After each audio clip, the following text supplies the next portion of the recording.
বাংলাদেশের এমপিরা অলরেডি কাজ শুরু করে দিছে। কি কাজ শুরু করে দিছে?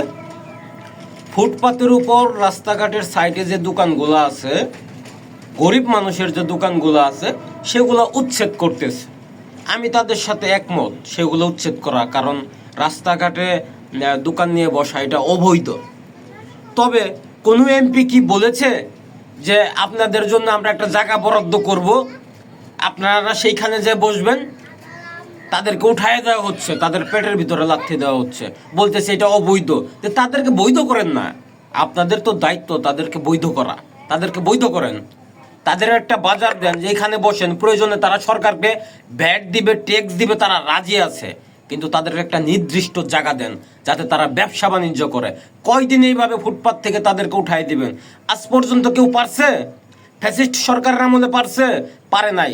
তাদেরকে উঠায় দেওয়ার, চিরতরে উঠায় দেওয়ার একটা মাত্র উপায় রয়েছে, যেটা হচ্ছে তাদেরকে একটা নির্দিষ্ট জায়গা দিতে হবে, একটা বাজারের ভিতরে তাদেরকে একটা সাইড দিতে হবে যে আপনারা এখানে ব্যবসা করেন, ফলের ব্যবসা যাই হোক, তাদেরকে একটা বাজারের ভিতরে দিতে হবে।